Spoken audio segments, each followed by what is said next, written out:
ہم وہی کہیں گے جو ہمارا دین ہم کو بتاتا ہے۔ عمل کرو تو تمہارا بھلا ہے، نہیں کوئی عمل کرے تو نقصان ہمارا نہیں ہے اسی کا۔ السلام علیکم ورحمۃ اللہ تعالی وبرکاتہ۔ نحمده ونصلي ونسلم على رسوله الكريم اما بعد فاعوذ بالله من الشيطان الرجيم بسم الله الرحمن الرحيم۔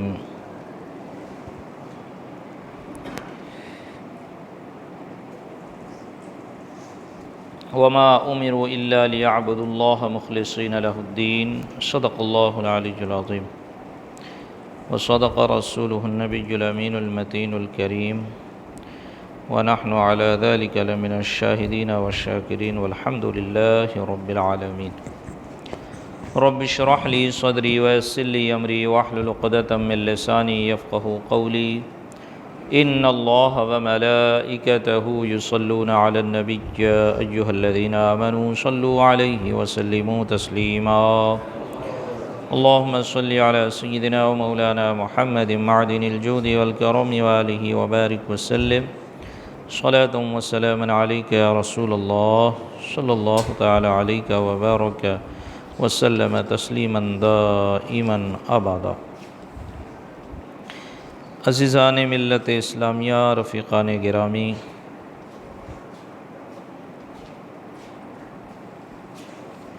گزشتہ ہفتہ آپ نے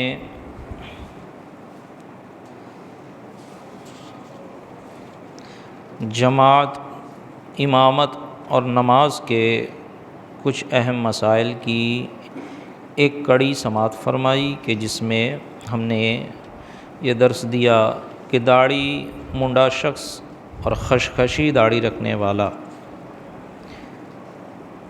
اس کے پیچھے نماز ہوگی یا نہیں ہوگی۔ آج بھی کچھ اسی سے متعلق مسائل ہے کہ جیسے مثال کے طور پر اگر جماعت میں سب کے سب داڑھی منڈے ہو تو کوئی ایک آگے بڑھ کر امامت کرے یا سب اپنی تنہا پڑھے۔ اسی طرح جو شخص کالا خضاب لگاتا ہو اس کے پیچھے نماز پڑھنے کا کیا حکم ہے، اور امام کسے بنایا جائے، بد مذہب کے پیچھے نماز کا کیا حکم ہے، اور جس شخص کی امامت کو لوگ پسند نہ کرتے ہو اس شخص کی امامت کا کیا حکم ہے۔ مختصر سے انداز میں یہ تمام ٹاپک کو میں انشاءاللہ آج مکمل کر دوں گا۔ سوال کہ ساری داڑھی منڈے جمع ہو جائیں تو کیا ایک داڑھی منڈے کو امام بنا کر با جماعت نماز ادا کریں یا اکیلے نماز ادا کریں؟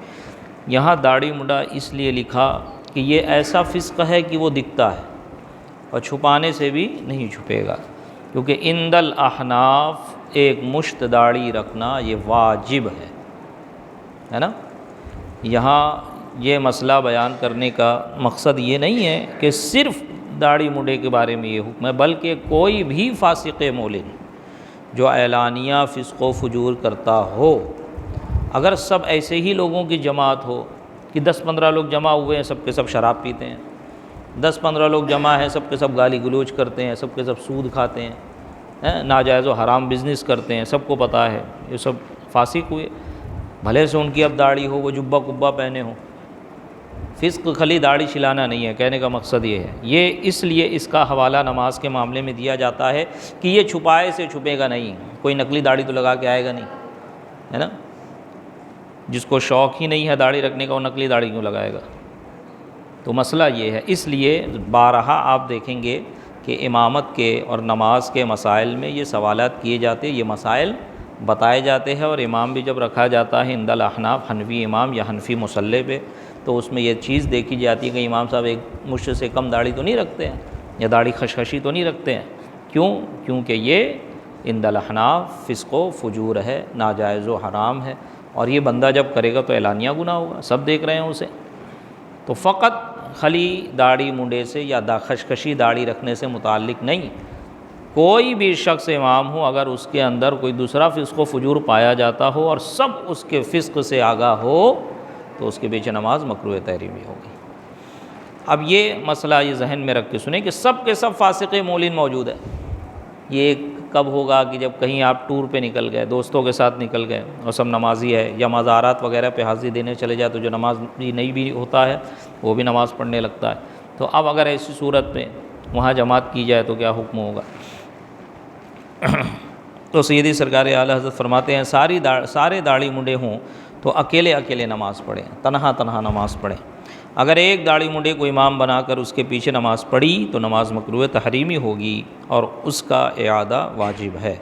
امام اہل سنت مجدد دین و ملت امام احمد رضا خان علیہ رحمۃ الرحمن فرماتے ہیں جب مبتدع یا فاسق معلن کے سوا کوئی امام نہ مل سکے، دیکھیں یہ اصول ہے کہ کوئی بدعتی شخص یا کوئی فاسق معلن ہو کہ اس کے سوا کوئی دوسرا مل ہی نہیں رہا ہے، جو بھی مل رہا ہے وہ فاسق معلن ہے یا پھر یہ بدعتی ہے، کہ مبتدع یا فاسق معلن کے سوا کوئی امام نہ مل سکے تو منفردن یعنی تنہا تنہا سب اپنی اپنی نمازیں پڑھیں کہ جماعت واجب ہے اور اس کی تقدیم ممنوع بکراہت تحریم، یعنی کہ جماعت تو واجب ہے لیکن کسی فاسق معلن کو عزت دینا اور اسے مقدم کرنا نماز پڑھانے کے لیے یہ ممنوع اور مکروہ تحریمی ہے۔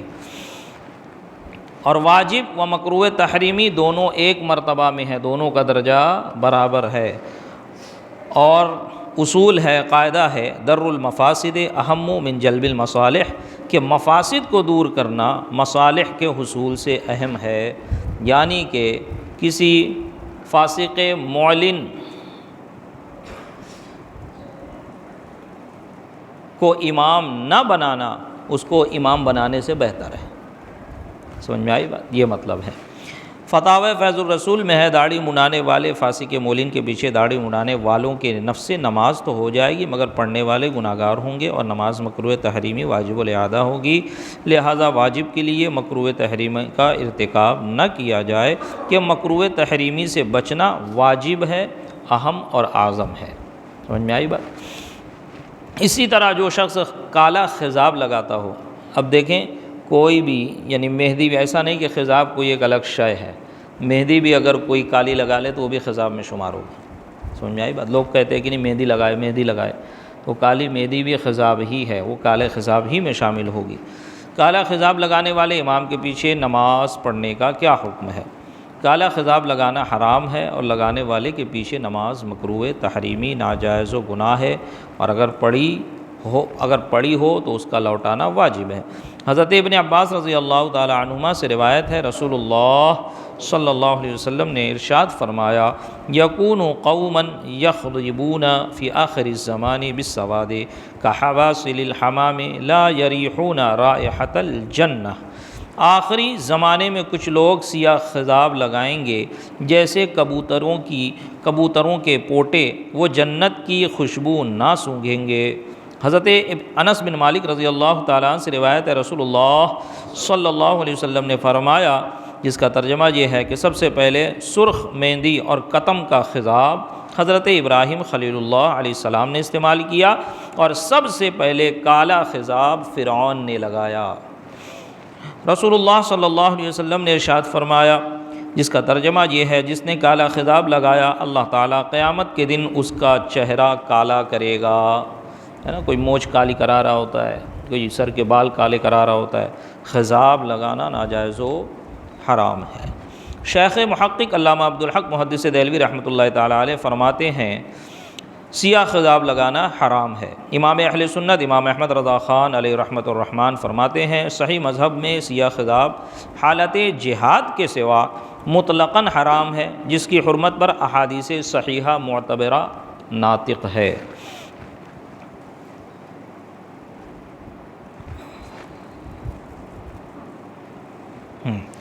امام کسے بنایا جائے؟ یعنی کہ جو کالا خضاب لگاتا ہے، دیکھو اس کے پیچھے بھی نماز نہیں ہو رہی، حالانکہ داڑھی اس کی پوری ہے، لیکن خضاب کون لگائے گا؟ جس کے بال سفید ہوں گے داڑھی کے سر کے، وہی لگائے گا نا۔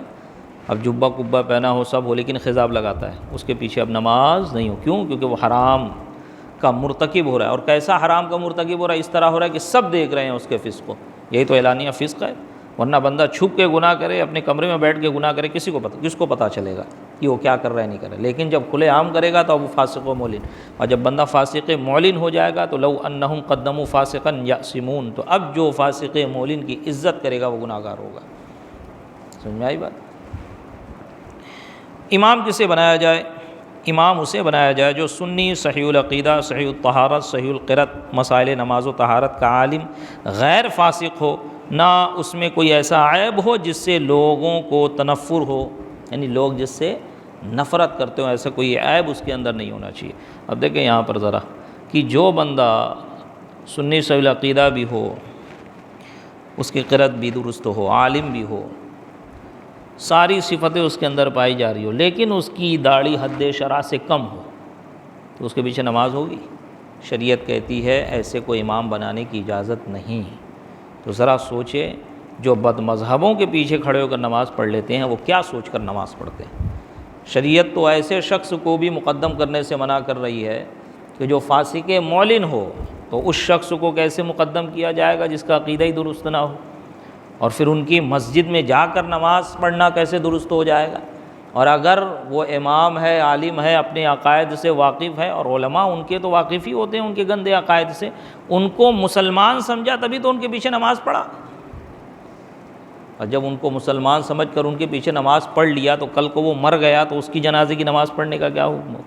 دیکھ رہے ہیں بات کہاں سے کہاں تک پہنچی۔ اب جتنے لوگ جانتے ہوئے یا انجانے میں اس کی جنازے کی نماز پڑھیں گے، اب سب کے اوپر توبہ، تجدید ایمان، تجدید نکاح، تجدید بیعت لازم ہوگی۔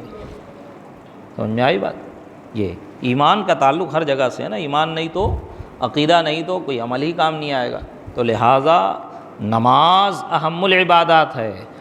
جب اس کے پڑھانے والے کی اتنی کنڈیشن رکھی گئی ہے کہ کوئی فاسق معلن ہو کہ سب کچھ اس کے اندر ہے لیکن اعلانیہ فسق و فجور کرتا ہے، یا یہی کی داڑھی حد شرع سے کم رکھتا ہے، یا یہی کی کالا خضاب لگاتا ہے، یا یہ کہ سب کچھ ہے لیکن عوام اس کو ناپسند کرتی ہے، اس کی عادت و اطوار ایسی ہے کچھ کہ وہ اس کو عوام ناپسند کر رہی ہے، جو شرعاً اس میں شرعی طور پر شرعی عذر بھی نہیں ہے اس کے پاس، اور شریعت کے نگاہ میں وہ تنفر ہے، شریعت بھی اسے ناپسند کر رہی ہے۔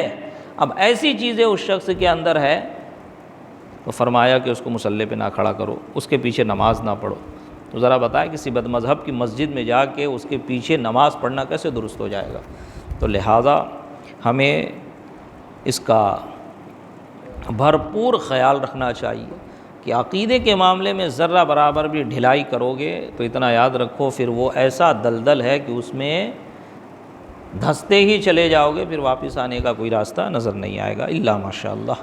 تو امام کسے بنایا جائے؟ امام اسے بنایا جائے کہ جو سنی صحیح العقیدہ اولاً، پھر صحیح الطہارت، صحیح القرأت، طہارت کے بھی پورے مسائل جانتا ہو، قرأت کے بھی پورے مسائل جانتا ہو، اس کو طہارت کا بھی مکمل مسئلہ معلوم ہو، پھر قرأت کا بھی مکمل مسئلہ صحیح طور پر معلوم ہو، پھر مسائل نماز و طہارت کا عالم، غیر فاسق ہو، نہ اس میں کوئی ایسا عیب ہو جس سے لوگوں کو تنفر ہو۔ نور الاضاء میں ہے، نور الاضاء یہ بہت ہی مشہور و معروف فقہ حنفی کی کتاب ہے، اور مدرسے میں ابتدائی میں، یعنی کہ جیسے ہی فقہ حنفی کی عربی کتاب شروع ہوتی ہے اس میں سب سے پہلی کتاب یہ پڑھائی جاتی ہے، سب سے پہلی کتاب نور الاضاء۔ صحیح مردوں کی امامت کے صحیح ہونے کی 6 شرطیں ہیں: اسلام، بلوغ، عقل، مرد ہونا، قرأت کا صحیح ہونا، اور اعذار سے سلامت ہونا۔ امام اہل سنت مجدد دین و ملت امام احمد رضا خان علیہ رحمۃ الرحمن فرماتے ہیں امام اسے کیا جائے، یعنی امام اسے بنایا جائے جو صحیح سنی صحیح العقیدہ ہو، صحیح طہارت ہو، صحیح القرأت ہو، مسائل نماز و طہارت کا عالم، غیر فاسق ہو، نہ اس میں کوئی ایسا جسمانی یا روحانی عیب ہو جس سے لوگوں کو تنفر ہو۔ اسی لیے فرمایا گیا نا کہ معذور کے پیچھے معذور کی نماز ہوگی، معذور کے پیچھے صحیح سالم کی نماز نہیں ہوگی۔ اوپر مسائل آپ نے سماعت فرمائے۔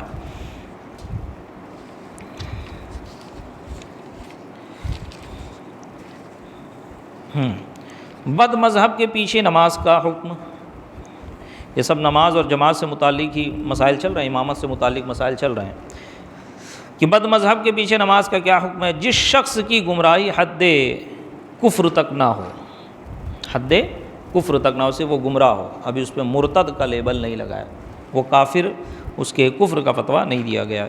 جس شخص کی گمراہی حد کفر تک نہ ہو اس کے پیچھے نماز مکروہ تحریمی ہے، یعنی پڑھنا گناہ، پڑھ لی تو اعادہ اور توبہ واجب، اور جس کی حد کفر تک پہنچ گئی گمراہی تو اس کی اقتداء میں بالکل نماز نہیں ہوگی۔ اب اگر اسے مسلمان سمجھ لیا تو خود کا ایمان خطرے میں پڑ جائے گا۔ سمجھ میں آئی بات؟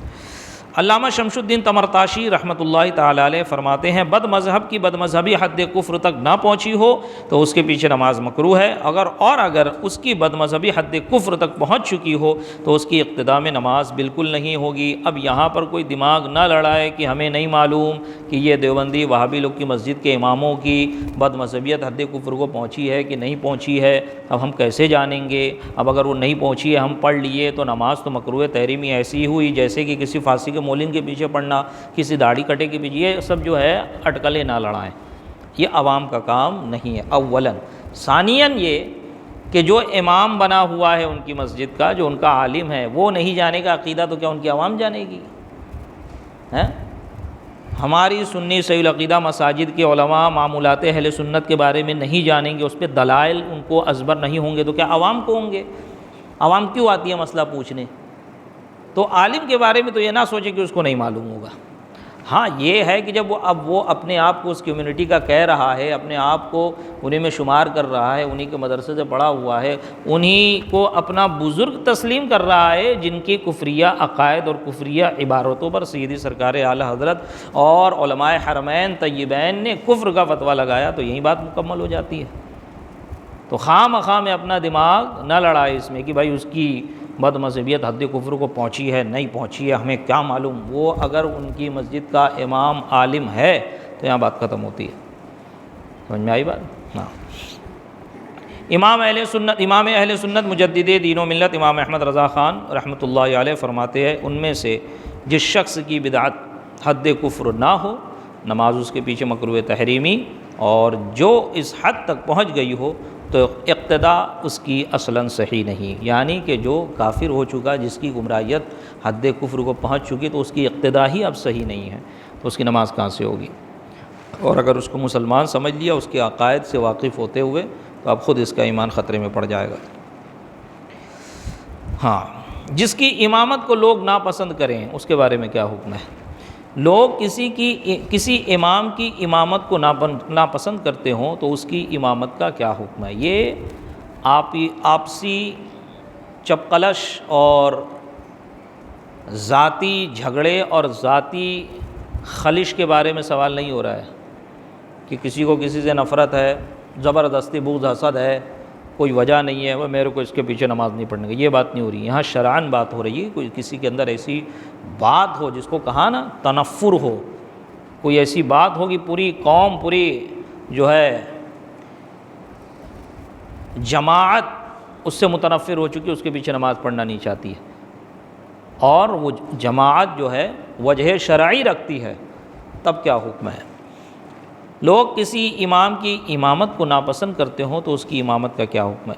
اگر لوگ اس کی امامت کو کسی شرعی عذر کے بغیر ناپسند کرتے ہیں، مثلاً کسی دنیاوی جھگڑے کی وجہ سے، تو لوگوں کی ناپسندیدگی کوئی حیثیت نہیں رکھتی، اور اگر کسی شرعی عذر کی وجہ سے اس کی امامت کو ناپسند کرتے ہیں تو اس کی امامت مکروہ تحریمی ہے۔ رسول اللہ صلی اللہ علیہ وسلم نے فرمایا 3 اشخاص کی نماز ان کے کانوں سے بلند نہیں ہوتی، ایک بھگوڑے غلام کہ حتیٰ کہ وہ لوٹ آئے، دوسری وہ خاتون جو رات اس حال میں بسر کرے کہ اس کا خاوند اس پر ناراض ہو، تیسرا وہ شخص جو قوم کا امام بنا حالانکہ لوگ اسے ناپسند کرتے تھے۔ اب جو لوگ ناپسند کریں گے تو کوئی تو وجہ ہوگی نا، جو بلا وجہ پسند کیا جاتا وہی تو حسد اور بغض ہے نا۔ کل ذی نعمت محسود، کہ جب نعمت مل جاتی ہے تو حاسدین ایسے ہی پیدا ہو جاتے ہیں، بات اس کی نہیں ہو رہی ہے۔ امام اہل سنت مجدد دین و ملت امام احمد رضا خان رحمۃ اللہ تعالی علیہ فرماتے ہیں اگر قوم اگر قوم کی کراہت شرعی عذر کے بغیر ہو، اگر قوم کی کراہت شرعی عذر کے بغیر ہو، جیسا کہ صالح اور عالم کی امامت کو اپنے بعض دنیاوی تنازع کی وجہ سے مکروہ سمجھتے ہوں، یا غلام نابینا وغیرہ کی امامت مکروہ سمجھتے ہوں حالانکہ وہ قوم سے افضل ہوں، تو ایسی صورت میں قوم کی اپنی ناپسندیدگی کوئی معنی نہیں رکھتی، لہٰذا ان افراد کی امامت میں وہ اثر انداز نہ ہوگی۔ اگر کراہت کسی شرعی عذر سے ہو، مثلا امام فاسق ہے یا بدعتی ہو، یا چار مذکور افراد غلام، اعرابی، ولد الزنا اور نابینا دوسروں سے افضل و اعلم نہ ہوں، یا قوم میں کوئی ایسا شخص موجود ہو جس میں شرعی ترجیحات ہوں، مثلا علم زیادہ رکھتا ہے، تجوید و قرات کا ماہر ہے، تو یہ خود امامت کے زیادہ لائق اور حقدار ہے۔ ایسی صورت میں جس شخص کو امام بنانا قوم مکروہ جانے، اس شخص کو امام بنانا ممنوع و مکروہ تحریمی ہوگا۔ سمجھ میں آئی بات؟ اب یہاں پر تو یہ معاملہ پایا ہی نہیں جاتا ہے، کیوں؟ کیونکہ پہلے یہ ایسا ہوتا تھا، آج بھی آپ گاؤں وغیرہ میں چلے جائیں تو وہاں پر ملے گا کہ یو پی میں اکثر ہم نے دیکھا، خود ہمارے اپنے گاؤں میں بھی دیکھا، بہار وغیرہ میں بھی ہو سکتا ہے بات آپ کو مل جائے، کیا کہ یہاں پر مدارس ہے، یہاں پہ پڑھے لکھے لوگ ہوتے ہیں، تو کوئی بھی ایک ایک گاؤں میں یا محلے کے ایک ایک محلے میں جو ایک چھوٹی مسجد ہوتی ہے جس میں 10-15 مقتدی ہوتے ہیں یا 1 سے 1.5 صف مقتدی ہوتے ہیں، تو اس میں بھی 4-5 عالم ہوتے ہیں۔ سمجھ میں آئی بات؟ تو وہاں پر جو ہے پھر اب امام متعین نہیں کیا جاتا، جو آ جاتا ہے پہلے وہ مصلی پہ کھڑا ہو جاتا ہے، یا یہ کہ معلوم ہے کہ فلاں حضرت بڑے عالم ہیں، ان کی قرات بھی اچھی ہے، سب کچھ ہے، تو ان کا انتظار کیا جاتا ہے، وہ نماز پڑھانے کی، اگر وہ نہیں ہے، باہر ہے یا نہیں آ پائے، وقت ہو گیا ہے، تو جو ہوتا ہے وہ آگے بڑھ جاتا ہے۔ تو یہ بات وہاں پہ سمجھ میں آتی۔ لیکن اب عموماً پورے ہندوستان میں بلکہ پوری دنیا میں کیا ہوتا ہے کہ کمیٹی اور محلے والے، یا کمیٹی جسے کہہ لیں یا محلے والے جسے کہہ لیں، یا مسجد کے جو اراکین ہے اور مقتدی ہیں، وہ کسی ایک امام کو متعین کرتے ہیں، تو اب اس کا حکم الگ ہے۔ اب واقعی میں اس کے اندر فسق و فجور پایا جائے گا تبھی اس کو مصلی سے ہٹایا جائے گا، ورنہ اس کے پیچھے اس سے افضل بھی آ جائے گا تو اس کی نماز ہو جائے گی۔ جیسے میرے ہی پیچھے اگر مفتی محمود اختر صاحب آ جائے، حضور قائد ملت آ جائے، حضور محدث کبیر آ جائے اور میرے پیچھے پڑھ لے نماز، تو ان کی ہو جائے گی۔ کیوں؟ کیونکہ مجھے لوگوں نے متعین کیا ہے۔ یہ مسئلہ بھی اس دن اس میں گزرا تھا امامت کے مسائل میں۔ تو یہ حالت، یہ صورت الگ، اور جو صورت اعلیٰ حضرت بیان فرما رہے ہیں وہ عام صورت جو پہلی پائی جاتی تھی۔ سمجھ میں آئی بات؟ اب تو ایسی صورت ہے نہیں۔ کیوں؟ اب اگر ایسا کر دیا، اب یہی دیکھیں آپ کو، یہ تو میں یو پی بہار کی بات کیا نا، کیوں؟ کیونکہ وہاں مدارس ہے، کثرت سے مدارس ہے، اور ہر شہر میں، ہر گاؤں میں، ہر گاؤں کے ہر محلے میں 1-2 عالم حافظ آپ کو مل جائے گا۔ اب آپ یہاں پر چلے جائیں ذرا مہاراشٹر کے گاؤں میں، دیکھیں کیا حالت ہے وہاں پر جو امام ہے وہ آپ کو یو پی بہار کا ملے گا، اور وہی امام، وہی مقتدی، دوسرا کوئی دیکھنے والا نہیں۔ ہم لوگ جب رتنا گیری میں پڑھ رہے تھے تو قرآن خوانی جب جانا ہوتا تھا رتنا گیری کے اطراف میں، شگمیشور میں، چپلون، کھیڑ وغیرہ میں، کنکولی تک کے ہم لوگ گئے، جو وہاں سے اس کے آگے سے گوا لگ جاتا ہے، ایسے بھی ہم نے مسجد دیکھی کثیر تعداد میں، 1-2 مسجد ایسی ہوگی بس کہ جو پورا مسلم محلہ ہے اور لوگ نمازی ہیں، مزار وغیرہ ہے، وہاں پہ 1-1.5-2 صف ہو جا رہی ہے، ورنہ 99% ہم لوگوں نے ایسا ہی دیکھا کہ وہاں پر جب ہم قرآن خوانی کے لیے یا کسی مجلس کے لیے، محفل کے لیے، میلاد کے لیے گئے، نماز کا ٹائم ہوا تو ہم نے کہا چلو مسجد دکھا دو، گھر والوں نے مسجد دکھا دی، ہم جب پہنچے تو مسجد پہ تالا لگا ہوا، اور پھر ایک شخص آیا، مسجد کھولا، کبھی اس کی داڑھی بھی نہیں ہوتی، کیونکہ شافعیوں میں داڑھی کا الگ مسئلہ ہے، وہ کوئی شافعی ہوتا، کوئی حنفی ہوتا تو اس کی داڑھی پوری ہوتی، تو اب وہ تالا کھول رہا ہے، تالا کھولنے کے بعد وہی اذان بھی دے رہا ہے، معلوم پڑ رہا ہے یہی مؤذن بھی ہے، یہی امام بھی ہے، اور پھر وہ انتظار کرتا ہے 1-2 آ جاتے تو اس کے پیچھے نماز پڑھ لیتے، تو ہم لوگ جاتے تو اب 1 صف 1.5 صف ہو جاتی، چھوٹی چھوٹی مسجدیں ہوتی۔ یہاں پر یہ حال ہے، کیوں؟ اس کی وجہ سب سے اہم یہ کہ یہاں پر مدارس آپ کو نہیں ملیں گے مہاراشٹر میں، اور جب مدارس کی کمی ہے تو آپ کو ائمہ اور علماء کی کمی محسوس ہوگی، اور جو اگر امام ملے بھی تو آپ کو یہی سارے اسی جگہ کے امام ملیں گے۔ تو یہاں پر تو اب ایسا معاملہ ہے کہ کوئی دوسرا ان سے افضل ہے بھی نہیں کہ جس سے تقدم و تاخر کی بات کی جائے، لیکن جہاں پر ایک ہی محلے میں 4-4 5-5 مولانا ہو اور سب کے سب باشرہ ہو اور سب کے سب غیر فاسق ہو، سب کے سب باصلاحیت ہو، ان کی قرات بھی درست ہو، مسائل بھی درست ہو، تو اب یہاں پر دیکھا جائے گا افضل مفضول۔ اور اگر ان لوگوں نے بھی، مسجد والوں نے بھی ایک امام کو مقرر کر دیا تو اب وہاں پر بھی یہی حکم لگے گا، جو امام مقرر ہو گیا ہے اس کے اندر کوئی ایسی بات نہیں ہے کہ جس کے پیچھے نماز پڑھنے کو کراہت تحریمی سمجھی جائے تو اس کے پیچھے نماز ہو جائے گی، ٹھیک ہے۔ تو یہ مکمل امامت سے متعلق میں نے جو انہوں نے چیدہ بیان کیا تھا میں نے اکٹھا بیان کر دیا ہے۔ انشاءاللہ کل اتوار ہے، کل سے رمضان کے مسائل کا سے متعلق ضروری درس دیا جائے گا۔ روزہ ہے، زکوٰۃ ہے، صدقہ فطر ہے، اور اخیر ہفتے میں بالخصوص رؤیت ہلال سے متعلق، چاند سے متعلق درس دیا جائے گا۔ اور رمضان میں جو ہمارا درس ہر ظہر کی نماز کے بعد جو 10-15 منٹ چلتا ہے عشرے سے متعلق، پہلے عشرے میں روزے سے متعلق، دوسرے عشرے میں زکوٰۃ و صدقات سے متعلق، تیسرے عشرے میں اعتکاف اور عیدین و نفل روزوں سے متعلق انشاءاللہ وہ درس بھی ہمارا کنٹینیو رہے گا۔ اللہ تبارک و تعالیٰ کی بارگاہ میں دعا ہے، رب تبارک و تعالیٰ ہماری اس محفل کو اپنی بارگاہ میں قبولیت کا درجہ عطا فرمائے۔ مولا کریم ہماری اس محفل کو ہم سب کے لیے کل بروز قیامت ذریعہ نجات بنائے۔ مولا کریم ہم نے یہاں پر جو کچھ درس دیا، جو کچھ سنایا، اس میں کسی قسم کی کوئی خامی، کوئی غلطی، قصدن و سہون کچھ غلط بیانی ہو گئی ہو، کچھ بے ادبی ہو گئی ہو تو اسے اپنے فضل سے معاف فرمائے۔ استغفر اللہ استغفر اللہ استغفر اللہ استغفر اللہ ربی من کل ذنب واتوب الیہ۔ مولا کریم ہم نے یہاں پر جو کچھ درس دیا اس کو یاد رکھنے، اس پہ عمل کرنے، اس کو دوسروں تک پہنچانے کی توفیق رفیق عطا فرمائے۔ آمین بجاہ النبی الکریم وصلی اللہ تعالی علی خیر خلقہ ونور عرشہ سیدنا محمد وعلی آلہ وصحبہ اہل بیتہ واحبابہ اجمعین برحمتک یا ارحم الراحمین۔